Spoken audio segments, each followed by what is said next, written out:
তোমার বন্ধুদের সাথে ঝগড়া করা উচিত নয়। অন্ধকার হওয়ার আগেই তোমার ফিরে আসা উচিত ছিল। যদি তিনি ওই বিমানটি ধরতেন তবে তিনি মারা যেতেন।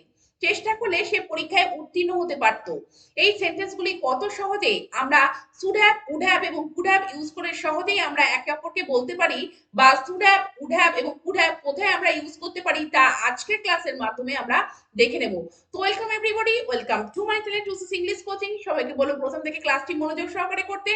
আর আজকে যারা চ্যানেলে প্রথম রয়েছে এবং এখন অবধি চ্যানেলটিকে যারা সাবস্ক্রাইব করনি তারা অবশ্যই চ্যানেলটিকে সাবস্ক্রাইব করে প্রতিনিয়ত এই ধরনের ইম্পর্টেন্ট এবং ইন্টারেস্টিং ক্লাস করতে থাকুন। তো চলো আজকে ক্লাস শুরু করা যাক। আজকে প্রথম সেন্টেন্সটি কি রয়েছে চলো আমরা দেখে নিই। প্রথম সেন্টেন্সটি রয়েছে, এই কাজ করার জন্য তোমাকে তার অনুমতি নেওয়া উচিত। তো উচিত অর্থে আমরা সেন্টেন্সটিকে কিভাবে বলতে পারি? You should take his permission to do this work. You should take his permission to do this work. তো দেখো, অনুমতি নেওয়া উচিত। তো কারণ কোনো কিছু উচিত সে অর্থে আমরা কিন্তু শুড এবং তারপরে যে ভি ওয়ান ফ্রম, ভার্বের V one form take use করে, বা আমরা ভার্বের ভি ওয়ান ফ্রমটা ইউজ করে সেন্টেন্সটিকে আমরা এইভাবে বলতে পারি। পরের সেন্টেন্সটি দেখো, এই কাজ করার জন্য তোমাকে তার অনুমতি নেওয়া উচিত ছিল। সেন্টেন্সটিকে কিভাবে বলবে? You should have taken his permission to do this work. You should have taken his permission to do this work. তো দেখো, তোমার উচিত ছিল কিন্তু তুমি নাওনি, you didn't take his permission. তো সেক্ষেত্রে উচিত ছিল বোঝাতে যে অতীতে তুমি কাজটা করে ফেলেছো কিন্তু তোমার উচিত ছিল না এই কাজটা করা। তো দেখো, সেই উচিত ছিল অর্থে শুড হ্যাভ এবং তারপরে ভার্বের ভি থ্রি ফর্ম কিন্তু বসিয়ে আমাদেরকে এই ধরনের সেন্টেন্স এইভাবে কিন্তু বলতে হবে যে you should have taken his permission. পরের সেন্টেন্সটি দেখো, তোমার বন্ধুদের সাথে ঝগড়া করা উচিত নয়। তো কারোর সাথে কোনো কিছু করা উচিত নয়, সেক্ষেত্রে আমরা সেন্টেন্সটিকে কিভাবে বলবো? You shouldn't quarrel with your friends. You shouldn't quarrel with your friends. তো দেখো, উচিত নয় সেক্ষেত্রে কিন্তু শুধুমাত্র সাবজেক্ট, তারপরে শুড এবং তারপরে বা না অর্থ থাকলে শুড নট এবং তারপরে ভি ওয়ান, ভার্বের ভি ওয়ান ফর্মটা আমাদেরকে প্লেস করে এই ধরনের সেন্টেন্স আমাদের এইভাবে বলতে হবে। কিন্তু যখন সেন্টেন্সটি থাকবে, তোমার বন্ধুদের সাথে ঝগড়া করা উচিত ছিল না কিন্তু তুমি করে ফেলেছো, কিন্তু করা উচিত ছিল না, সেক্ষেত্রে উচিত ছিল না অর্থে you shouldn't have quarrelled with your friends. You should not have quarrelled with your friends. তো দেখো, যে তোমার ঝগড়া করাটা উচিত ছিল না সেক্ষেত্রে কিন্তু শুড নট হ্যাভ এবং তারপরে ভার্বের ভি থ্রি ফর্মটা ইউজ করে আমাদেরকে এই ধরনের সেন্টেন্স এইভাবে বলতে হবে। পরের সেন্টেন্সটি দেখো, অন্ধকার হওয়ার আগেই তোমার ফিরে আসা উচিত।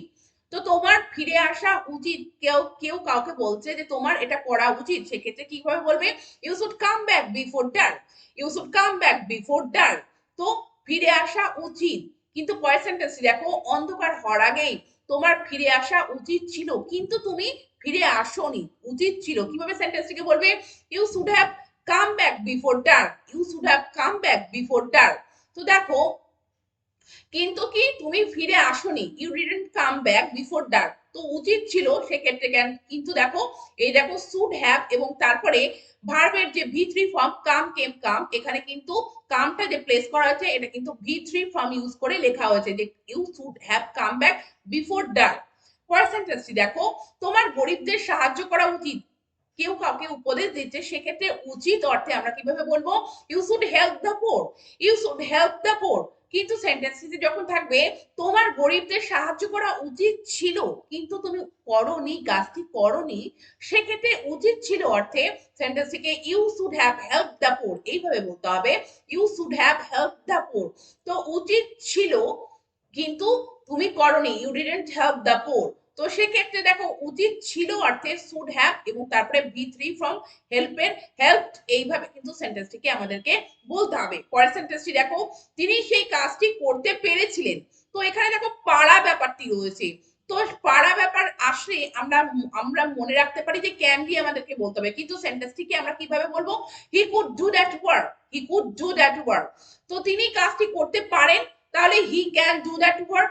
তিনি কাজটি করতে পেরেছিলেন অর্থাৎ তার এবিলিটির কথা বলা হচ্ছে যে তিনি পেরেছিলেন, সেই জন্য দেখো কুড ইউজ করে, কুড এই মোডাল ভার্বটিকে ইউজ করা হচ্ছে এবং তারপরে বি ওয়ান ফর্ম ইউজ করে সেন্টেন্সটিকে এই ধরনের সেন্টেন্সের ক্ষেত্রে এইভাবে কিন্তু আমাদেরকে বলতে হবে। কিন্তু যখন সেন্টেন্সটি থাকবে তিনি সেই কাজটি করতে পারতেন কিন্তু তিনি করেননি, করতে পারতেন, তো সেক্ষেত্রে করতে পারা পসিবিলিটি আছে, সেক্ষেত্রে সেন্টেন্সটিকে আমাদের কি বলতে হবে?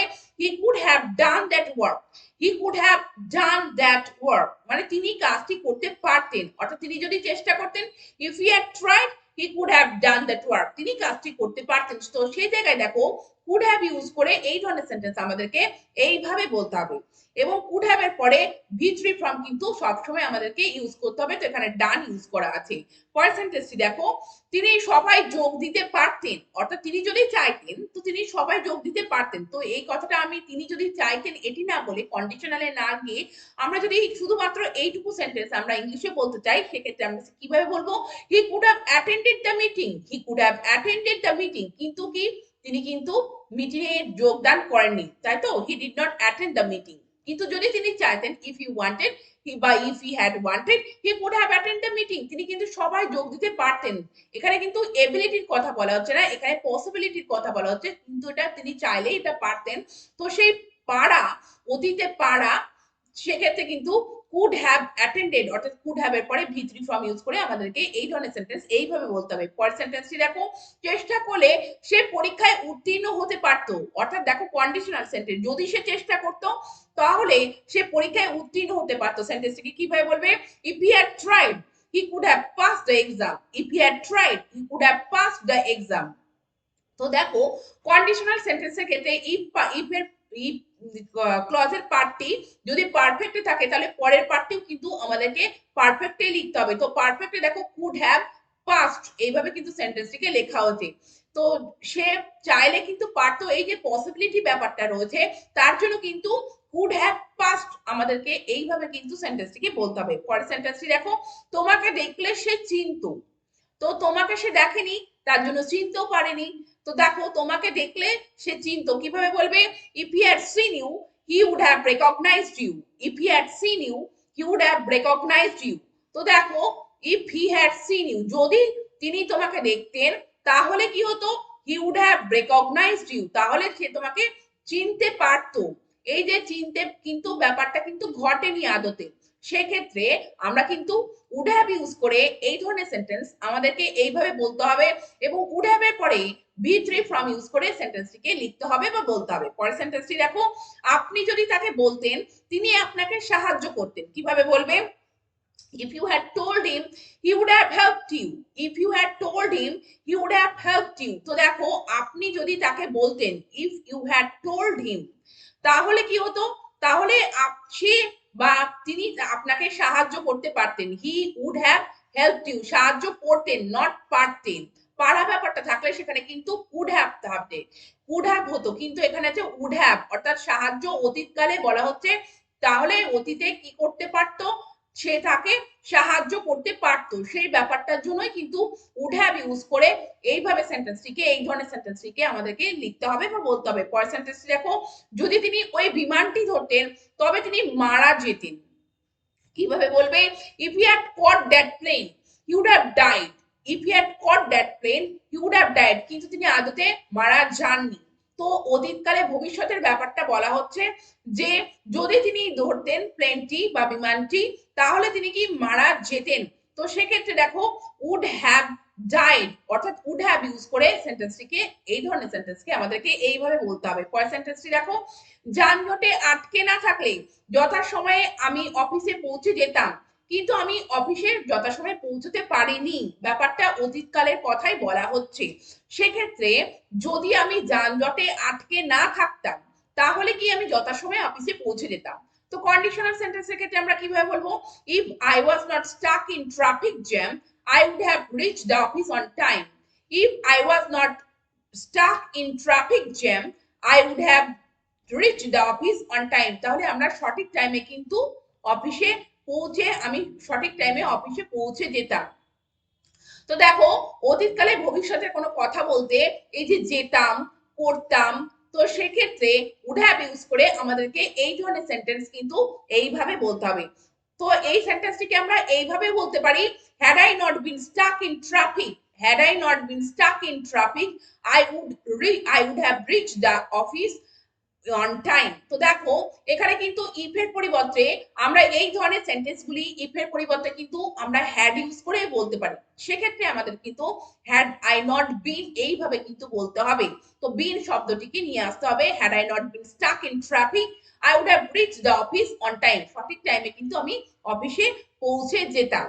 তো তোমরা দেখলে যে কোথায় আমরা শুড হ্যাভ ইউজ করব, কোথায় আমরা শুড ইউজ করব, কোথায় আমরা কুড ইউজ করতে পারি, কোথায় আমরা কুড হ্যাভ ইউজ করতে পারি, বা কোথায় আমাদের উড হ্যাভ ইউজ করা উচিত।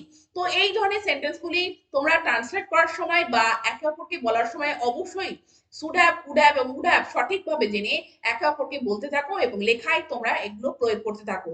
Thank you very much, thank you for watching this video.